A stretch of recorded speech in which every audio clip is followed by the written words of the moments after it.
and welcome to this week's episode of the Motherhood Made Magic podcast. I am your host, Anna Cusack, and today I'm actually interviewing one of my mentors, Carlie Maree. So Carlie is the master of motivational intelligence.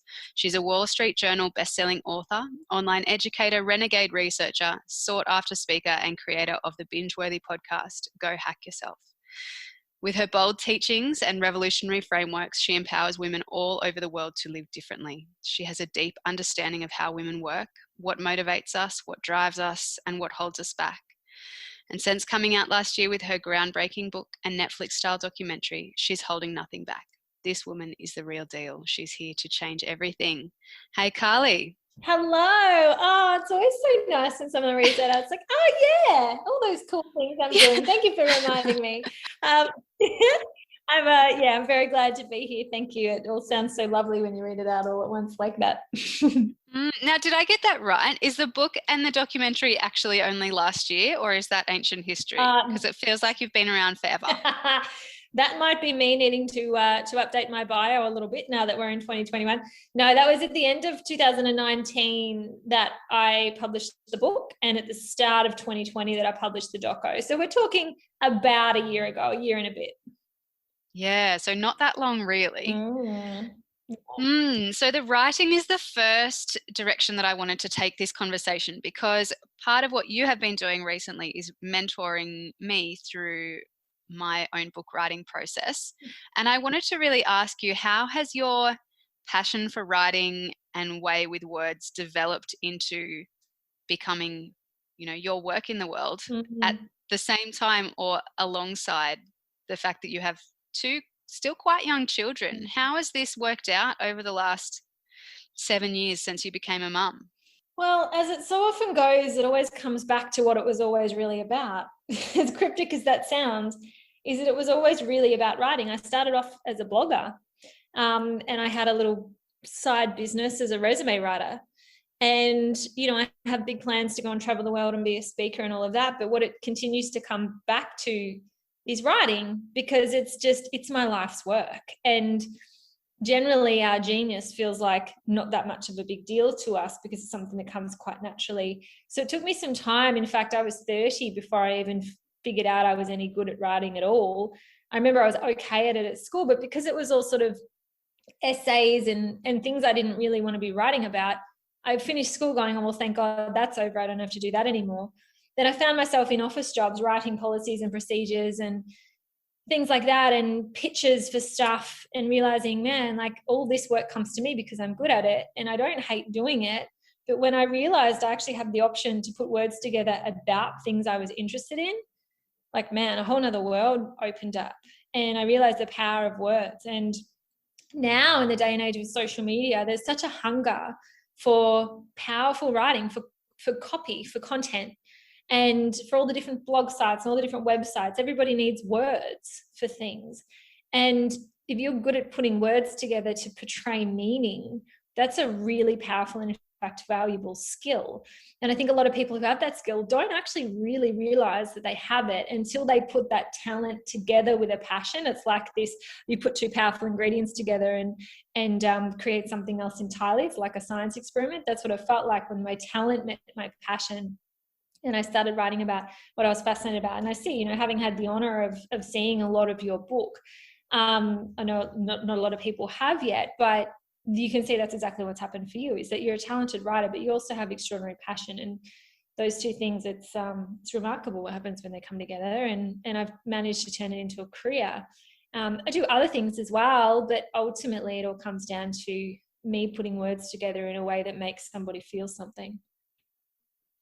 Yeah, and I love how you spoke recently about being a writer who coaches rather than a coach who writes a little bit on the side, because the work that you do, really helping women to understand how they tick, it's very powerful. So from what you're saying there, it really sounds like perhaps it wasn't some big vision that you had that you've gradually chipped away at to turn it into a reality. It's almost something that's happened bit by bit as your science experiment just goes along. Does that feel right? Yeah, I think I almost tried to not let it be a thing in my life, but it just kept being a thing in my life. So, I started a blog when my baby was young as just part of, using my brain and just feeling connected to the world. I felt pretty isolated, as we often do. And then a couple of years later, my marriage broke down, and I found myself journaling a lot, as just a lot of different therapists kind of suggested that I should as a self-care practice. And so I was journaling. So then I kind of found a real love for writing through that. And then I started writing these short stories. It was part of me finding myself again as my marriage was, actually it was in the lead up to my marriage ending, as my marriage was really struggling. I found it difficult to describe to my husband what I wanted and how I wanted our relationship to be, but I could tell it wasn't how I wanted it to be. So I would sort of write these stories about how I wanted it to be. I would kind of create this. I was a visionary. I didn't know that at the time. I know that now, but I was a visionary, and I could see a life for myself. I could see my life for how it could be, not for how it was. And so I'd kind of write these stories where I was the main character in a story, and I would play out these scenes in my mind, and some of them were quite sensual in nature. And I found it very therapeutic. And so that kind of continued after my marriage broke down.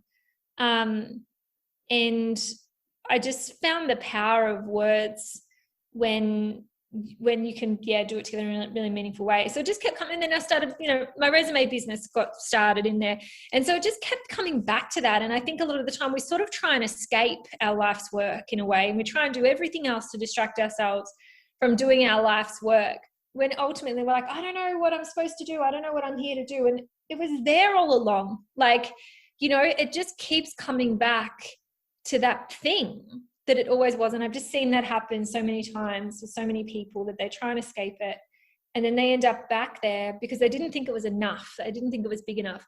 I remember being taught at uni, I started doing a writing degree. They said, you can't make money out of writing. And I'm like, watch me. And as you know, I do. And so, with a rebellious woman like us, just tell us we can't do something and watch us do it, Absolutely. And I really resonated with what you were saying there, that perhaps it's been there all along, but we've been told that it's not worthwhile, or that it's a flippant pursuit. Say if it's, I don't know, dance. Yep. That's not a serious career now, is it? You'll have to get a degree and something to fall back on, right? Yeah. Just ask the famous dancers out there, right? Like being a comedian, like ask Jerry Seinfeld how that turned out for him. Yeah, exactly. There'll be people who don't believe that it can be a thing, but it's not their thing. It wouldn't be a thing for them. It couldn't be a thing for them because it's not their thing. Not everybody could make a career out of writing. But I certainly have. But I mean, I don't feed my family on book sales. That's not how it works. I feed my family on the things that people want to engage with me because they've read my book or because they've read my posts. I've got online programs where people can take the content in my book deeper, or they can work one-on-one with me in a mentoring capacity, or I'll book coach them, or, I have all these different offerings where, as you said, I'm an author who coaches. I'm not a coach who happens to have a book in order to grow her coaching business. I have coaching in order to take people deeper with what's in my books. So yeah, it's a cool approach. It's a little bit rogue, but that's what I am, and I know you are the same, a little bit rogue. I think I have that streak in me too. Yeah. Maybe over the next couple of years I'll be going. I can't say I'll be exactly going in your footsteps, because that's not what rogues do, but yes. I think we'll be traveling some parallel paths at different points in time. So usually I save this question for later, but I think it is actually quite relevant to your book, and I was hoping you could explore it for a little longer during our interview here. Yeah. So what I would love to ask you is, what is one thing you want all women and mothers to know, perhaps specifically about how they work to make their life as magical as it can be? It sounds so cliche, but I want them to know that they're magic. And not just because I'm like, oh, you're magic, you're wonderful. No, actually, truly, like, you have access to magical powers. You have superpowers. You have ancient wisdom that you can tap into. You have universal wisdom that you can tap into. In terms of the content of my book, what I teach is that we move through these modes. And it's got nothing to do with our menstrual cycle and nothing to do with the moon. It tends to move sort of quite separately to that. But you have a built-in calibration system that keeps you moving towards where you're going. But when we fight against it, we feel like we're spinning our wheels. We feel like we're not going anywhere because we've been taught to fight against it. We haven't been taught intuition. We've been taught obedience. We've been taught asking permission, right? And so I feel so passionately about the education system. It's the reason why my kids are homeschooled at this point, because I haven't found an alternative that actually feels good for me, that I think is going to, you know, not teach them stuff they have to unlearn later. But if we can get to know ourselves, that's what my book is all about, and going on that journey with yourself to get to know this particular, you know, part of yourself. And there's so much we can learn about ourselves, right? But when you know, you're a Lamborghini, you don't get in a Lamborghini without learning how to drive one, without learning how to get, you know, great, I don't know, results out of the car. I don't know much about cars, but, you know, a Lamborghini is a finely tuned machine. You don't put the budget basement kind of fuel in it. You know, you service it and you learn how to drive this thing. And I think a lot of us are driving around thinking that we're an old beat up Corolla, and we're not. There's a Lamborghini under there, and we've just got to learn how to drive it and learn how to actually create incredible results with the resources that we have, whether you're a mum or not. And as you said, I've got 2 little kids, right? Like my youngest is 3, my eldest is 7. They're homeschooled. I have some help now. I didn't always, you know, I have a cleaner and a nanny and things now, not full time, a couple of days a week. But I didn't always. Like, I built this. I wrote my book with an 18-year-old babysitter who would come over for a few hours now and then. And I would pay her like $18 an hour. That was the going rate for an 18-year-old babysitter at the time. And, you know, now I have. Yeah, I think people imagine that writing a book is this glamorous thing where you get a penthouse apartment or you like take yourself to sit by the riverside forever. And mine is literally like sitting at my kitchen table while my kid is like hammering on the keyboard yelling, documents. Yeah. I did a lot of late night writing in my bed. I wrote most of my book in my bed. I'm writing my second book now. It's taking a lot longer than the first. The first one kind of fell out of me. The next one, I'm finding I'm resisting it a little bit more, but I'm getting there. And yeah, like if there's a book, it's like being in labor. If there is a book coming out of you, then trying to hold it back is only going to cause you pain. The best thing you can do is get it out however you need to get out. If you need to give birth in the car on the side of the freeway, that's what will happen. If you need to write your book on the kitchen bench, you know, with a messy bun or whatever the situation is, it's just how it has to be done. However it has to be done is how it needs to be done. But you need to get that book out of you because it's going to start to feel heavy and painful to carry around. That's my experience. And that goes for any, you know, a lot of your listeners probably don't want to write a book, right? But for those who have something in them ready to be birthed, whether it's a business or a project of some sort or a big life change, holding it back, it's like trying to keep the brakes on a steam train. You know, it's easier to take the brake off and let the thing roll and let it come out of you. But it's the fear of where is this thing going to take me? You know, what is this going to create in my life? If I make this step, I don't know what life will look like. And for me, embracing that and going, cool, I don't know what it's going to look like, and actually kind of loving the blindness of that is actually very beautiful and a magical adventure. You know, it's like the childlike curiosity that you see a child exploring undiscovered terrain. There's beauty in that. And as adults, a lot of the time we've lost that. We're like, no, I need the map. I need to know how this works, you know, because that's a sensible thing to do. And when you put a book out in the world, as you know right now, you don't know where that thing is going to take you. You have no idea. And that takes a lot of courage. And that's why not everybody writes a book. Not everyone starts a business. Not everyone makes big, bold moves in their life, because it takes courage to step into the unknown like that. As cliche as it sounds, it's the truth, you know? Yes, I know. And that big step into the unknown. Now, that would sound really wonderful and exciting for me if I was in wild mode like I was yesterday or the day before. But right now I'm feeling pretty beary. Yeah. Can you explain to the people that don't know what we're talking about what the hell I'm talking about? Yeah, soul modes, right? So we move through 4 different modes. So when you're in wild mode, you know, you probably signed up with me to do my book writing program when you're in wild mode, right? Because you're like, Yeah, 100%. Yeah. And and then soon after wild mode, we hit bear mode. So wild mode, it happens for a reason. We all get into this energetic state where we're just like, I have to create some change in my life. I have to make some big moves in my life. And for you right now, that might look like cleaning out the linen closet. Like that might be a change you are ready to make, is to have your linen closet be cleaned out, or to move the lounge room around, or to cut your hair, right? Like it could be something like that. Oftentimes that's kind of where it starts. For me, it's now like, oh, I'm going to, I don't know, submit an article for Forbes magazine. Like it changes the big bold moves that you want to make. But it happens for a reason. It's when we're feeling most brave and bold and connected to where our soul wants to take us, is why I call it soul modes. The bear mode follows that, because we can't live in that state all the time. We can't just be like, oh, burn it all down and in this frenzied state of let me change the whole damn world right now. We can't be in that energy all of the time. We've got to do some spiritual maintenance to kind of upgrade ourselves to be able to see that through and do those things, right? So in bear mode is when our energy drops, our motivation drops, our focus turns inward usually, and we go through this kind of spiritual maintenance, this almost spiritual surgery sometimes, where anything that's in our field that is ready to be moved out, whether it's self-doubt, limiting beliefs, all this sort of stuff, funky vibes, that needs to be moved out so you can do what you decided to do when you're in wild mode. That's going to happen in bear mode. It's the reason why some days we don't want to get out of bed.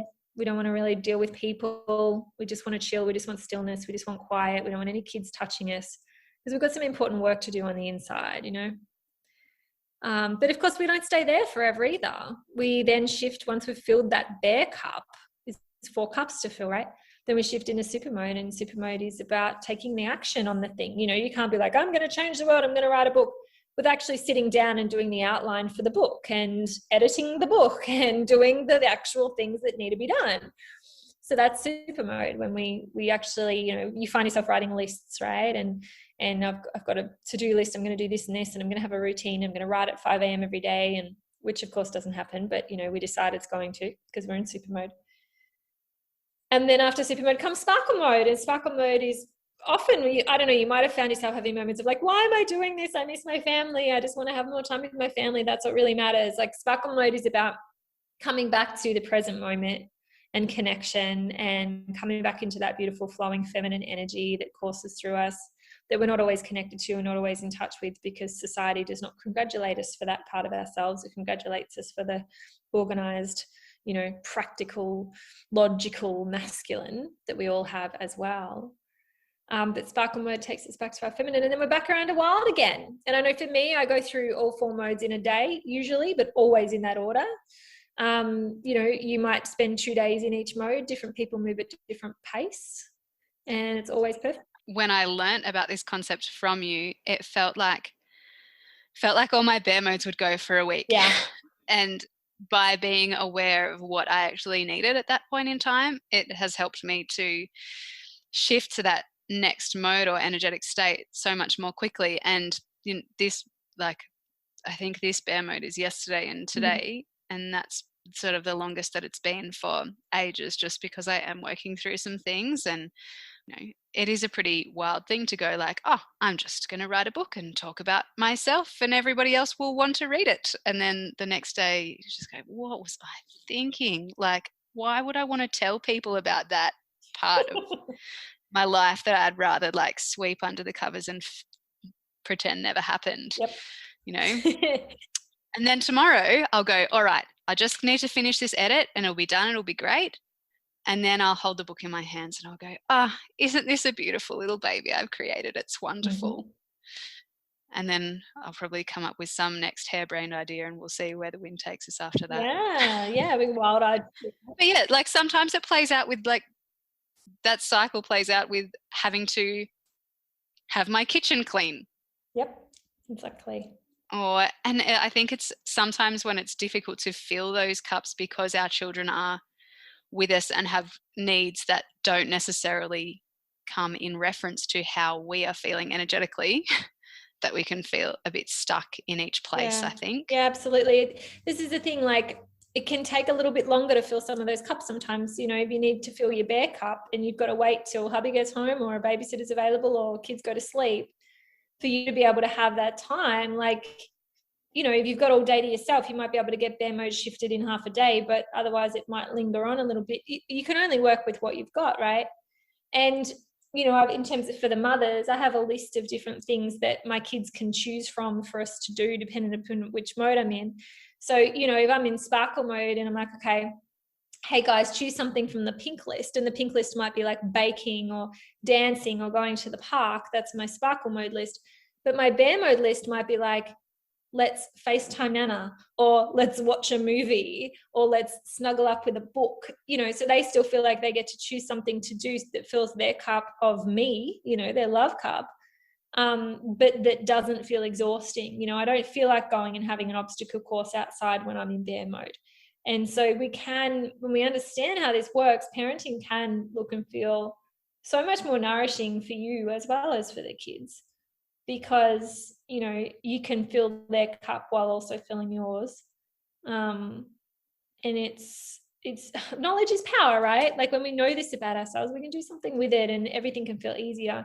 And, you know, if you have a husband that comes home after work, it can be like, hey babe, you know, I'm in bear mode, and like they love it because it's a manual for them. It's like, oh, so that means I bring home chocolate.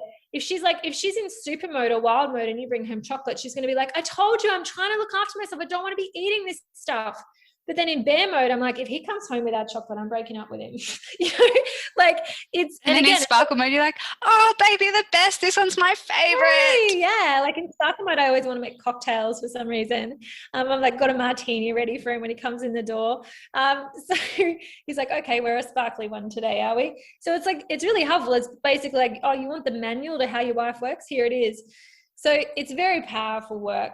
And it's, the knowledge is helpful to everybody. And my 7-year-old daughter now sort of says like, oh mum, you in bear mode? And I'm like, yeah. And sometimes, you know, she says the same thing. She's like, I'm just gonna go have a bit of a bear mode now, mum. I'm like, all right. She just wants to lay on her bed and, you know, watch a movie or something. And it just gives you a really neutral way to describe how you're feeling. It's not like, oh, I don't want to see any of you people, everybody leave me alone. You can just be like, I'm in bear mode. And they're like, oh, cool. It's not about us. It's just about, you've got a cup to fill and here's how we can best do it. So, yeah. Yeah, so wonderful. And it is that being able to say how you feel without attaching your whole identity to that feeling, that idea that it will never leave you, gets washed away by understanding this framework. So thank you for giving words to what you created, because like I said earlier, you do have a way with them. Thank you. Yeah, and that's the thing, is like, once you figure out what your thing is, and we've got lots of things, writing's just one of my things, but when I realized that, I started to give some love to it as a practice, and I let myself, I've gotten better at it. You know, I look at things I wrote years ago and I'm like, oh, I read soul modes and I'm like, man, I could have written this so much better. And I could have, because I'm a better writer now than I was. But also you kind of just have to let yourself be where you were at that point in time. You know, you look at the drawing you did in grade 2 and you're not like, oh God, that's terrible. You're like, no, I was in grade 2, you know? So you let yourself get better at stuff. Don't compare yourself to where anybody else is at, because they're not at where you're at. So meet yourself where you're at and grow from there. Yeah, you know? I love that message of not waiting to be perfect, because we're always in a state of outgrowing ourselves. Yeah, give yourself permission to look back and kind of cringe at what you made. Like, and do it like lovingly, cringe at it and go like, oh God, I could have worded that better. Or, oh, look at that. Oh God, I said a lot in that interview or something. Like, give yourself permission to do that, because I know when people who follow me, people who I mentor, or, you know, customers, clients, when they see stuff I made years ago, it's actually so comforting to them, because they're like, oh man, I see how nervous you were in that video. And I'm like, yeah. I'm not asking you to have the confidence I've got now. I didn't always have it. Maybe I can help you hit the fast forward button a little bit. But it's really comforting. And I think letting the world witness your growth is one of the most vulnerable things I could ever ask you to do. But it's also the most beautiful gift for the world. You know, it's truly powerful. And you don't even have to do anything. All you have to do is just show up and keep growing and let people see it. And you're making a positive impact just through doing that. Yeah, don't hide ourselves away if there's a message and a gift and just something that's going to really bring joy to our lives, because in a roundabout way that's going to bring joy to everyone else as well, including our children. Yes. Give yourself permission to change your mind. Like, I think when you come out with a bold statement like a book, you know, you share a lot of wisdom, a lot of beliefs, you know, your beliefs, what you believe to be true about life in this book. Now, there's every chance that in 10 years, you're going to look back and go, I feel differently about that now. Like, I've evolved and I've changed my mind. And like, when I put my book out, I put in the intro, I reserve the right to change my mind about anything that's in this book.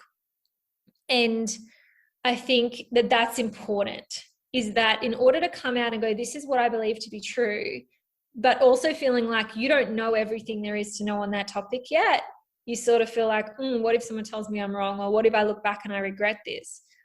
I think just deciding to give yourself permission to change your mind about anything in any moment is the most freeing thing you'll ever do. It's quite extraordinary when you're like, it's okay if I decide later that this was actually not right.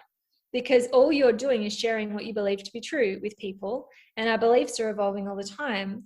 So it's not about being right or wrong. It's about going, hey, world, this is what I believe to be true. There would be someone who would read your book and go, this is a load of garbage. I don't agree with anything here. That's fine.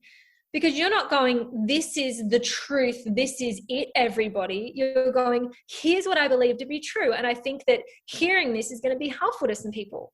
And there's absolutely no doubt that it will be. There are going to be people that are like, man, this feels so true to me. And they'll feel seen and heard and helped. And that's beautiful. You know, what a beautiful gift. But if you didn't do it because you're afraid of being wrong, they don't get helped. Yeah. Yeah, thank you. I feel like that was a pep talk straight to me. So I hope that the listeners get something out of that as well. A little bonus coaching session for you. Yeah, thank you.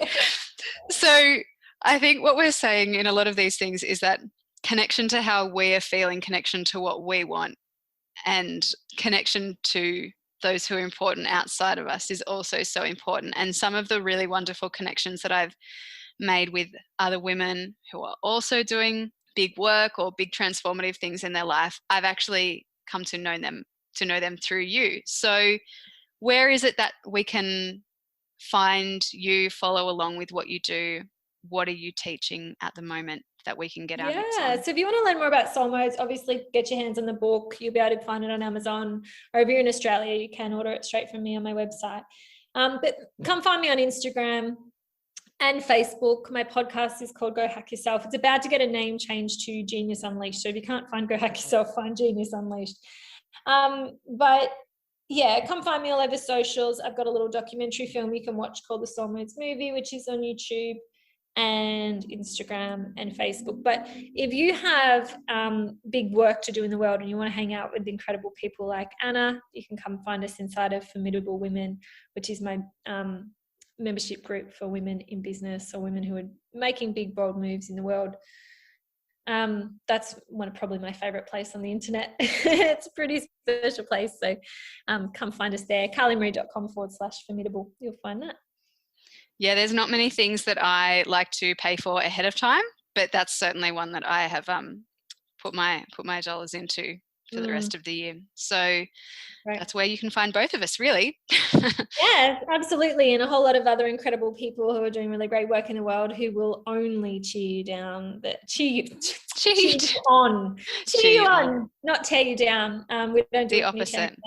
Yeah, cheer you on. It's really beautiful place. So yeah, I'm so glad to be here. I know you have some really other amazing people on this podcast. So honored to be here. Probably including some of the Formidable Women, I imagine. Yeah, so I've actually had a few of the Formidable Women on, and over the next little while, I'll be doing a bit of a half-half between women working in all of their little niche, wonderful areas, and then also support people for mothers in Australia and in my local area, so that we can have a really great mix of content and passions shared in this space. So yeah, it's actually been a joy. Obviously, I created this podcast in wild mode and then had the thought of who wants to listen to me in bear mode, and then got in and did all the things. Now we know how it works. I think that's about all I wanted to ask you for now, Carlie, because if anyone wants to know literally anything else, they can go and binge on you all over the internet and in their ear holes on your podcast. One beautiful thing on Carlie's podcast is her Good Morning Goddess meditation, and that was something that did you kind of make that for yourself to give yourself a little nice awakening in the morning, or why did that come about?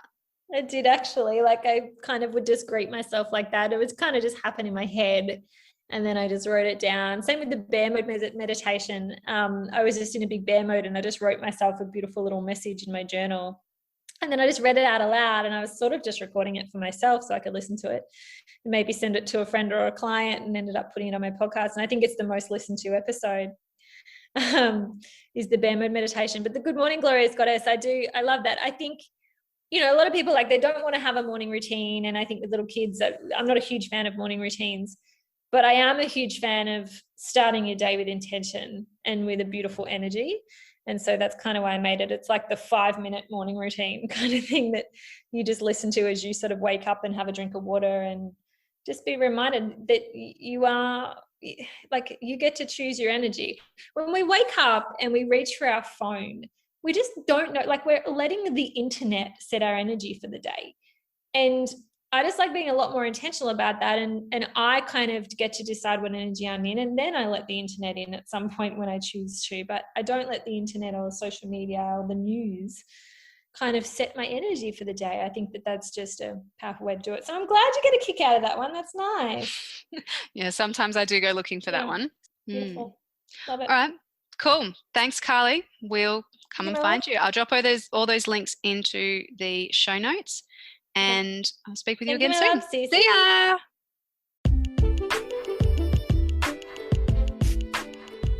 I hope you loved listening to this episode as much as I loved recording it. If you want to find out more about what I do, you can head to my website, www.annacusack.com.au. Find my book, Mama, You're Not Broken, Unmasking the Unspoken Emotions of Modern Motherhood, on Amazon. Find me on Facebook at Anna Cusack, Complete Mama Support, or follow me on Instagram at annacusack postpartum. Please remember to hit subscribe on this podcast and give it a 5-star rating if you feel called. See you next time.